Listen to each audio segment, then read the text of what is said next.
In this video, I just want to tell you my story, how I went from basic school English to studying abroad, passing IELTS, and eventually living in New Zealand. And maybe something from my story will give you ideas, some inspiration, or a bit of hope to keep going on your own English journey. You know, I didn't wake up one morning speaking English fluently. I started exactly where most of us do, learning little by little, making mistakes, and trying again and again. And it was hard.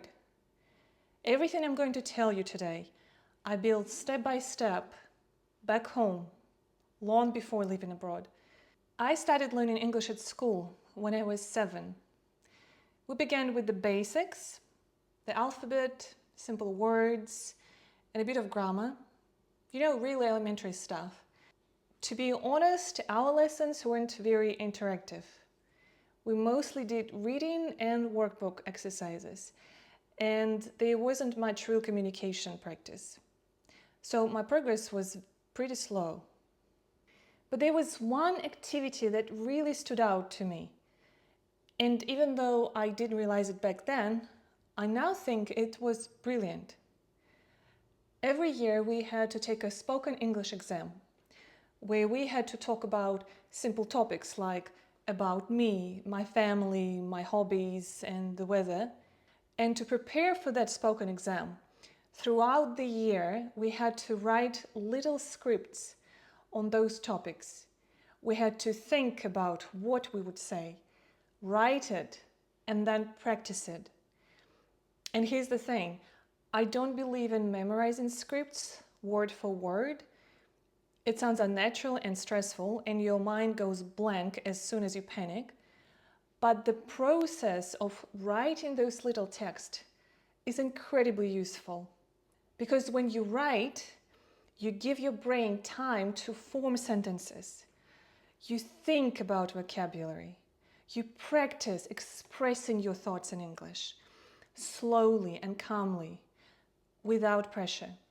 Writing first actually prepared me for speaking. And here's a tip I wish I knew back then. Instead of writing one script and repeating it, it's more powerful to write several versions over time. Same topic, new vocabulary, new phrases. Each time you write it differently, you add some details. You train your brain to form English sentences from different angles. You build many natural options. So when the exam comes, or later when you talk in real life, you don't need to memorize anything. You already know how to talk about it.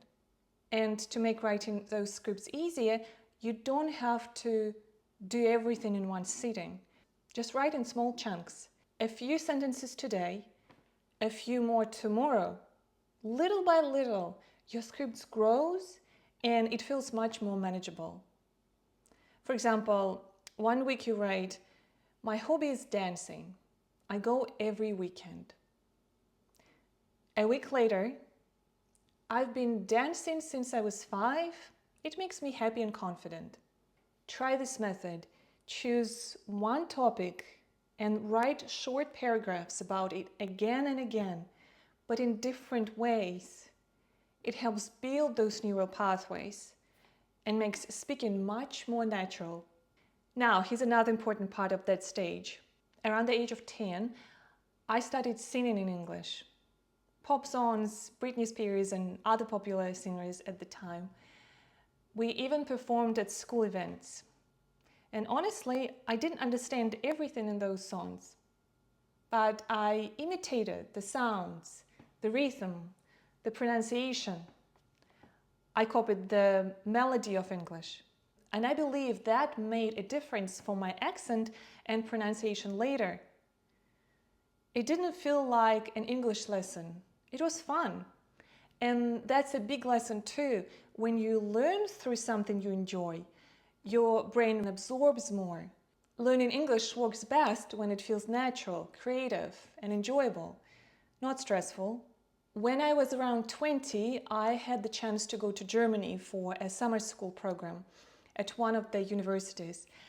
We studied a few subjects in English, And that was such a great experience.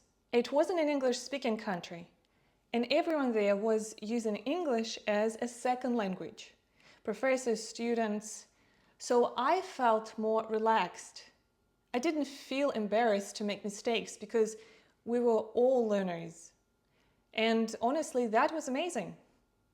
That experience really helped me use English in real life and start trusting myself more when speaking.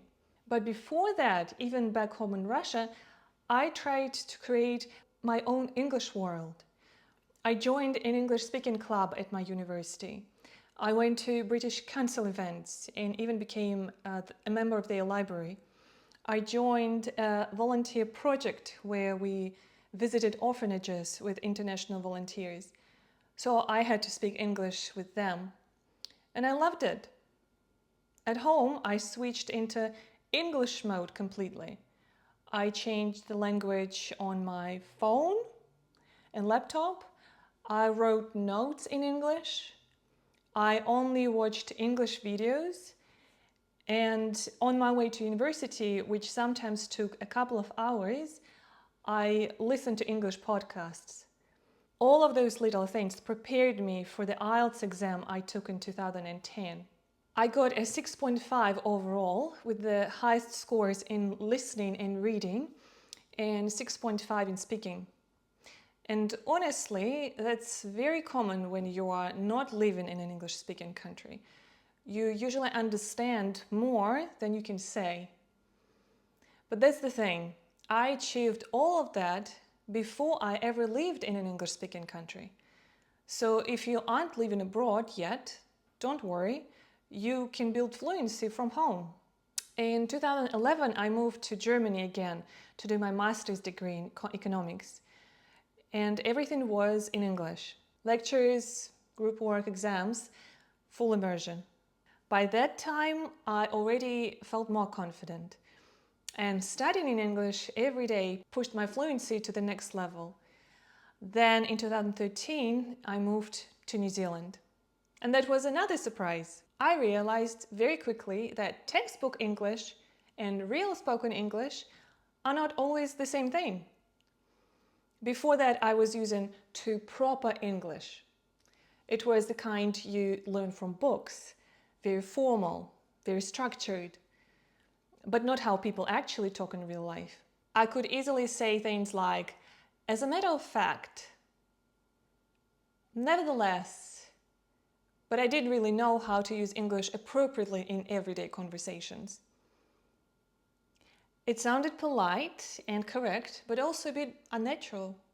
I was hearing sentences like, you're going to the party, instead of, are you going to the party? And I thought, wait, where is the grammar? Why are they dropping words? And then came the slang. Sweet as, yeah, nah, thanks heaps. Even the pronunciation was different. For example, in New Zealand, pen can sound almost like ping. I'll never forget one day when my boss asked me for a pin. I looked around and said, a pin? What do you mean? And he laughed and said, no, a pen. That's when I realized how big those small pronunciation differences can be. That's when I started learning real English, the kind people actually speak every day. And I realized that every English-speaking country has its own flavor, its own expressions and rhythm. So it takes a bit of time to adjust. In the beginning, fluency was still difficult, especially humor. When I wanted to make a joke, I would translate it in my head first, and by the time I was ready to say it, everyone had already moved on. That was frustrating. I felt stiff in English, not relaxed yet. But I always reminded myself, this is temporary. If I keep going, it will get easier.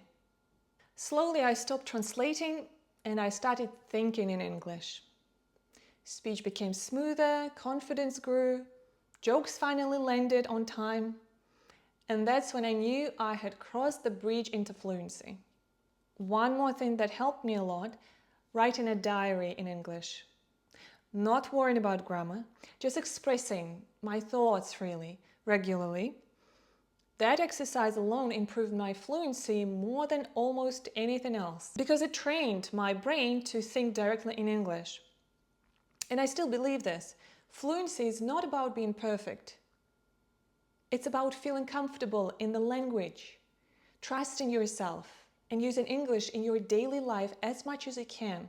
If my story inspired you, tell me in the comments, where are you on your English journey right now?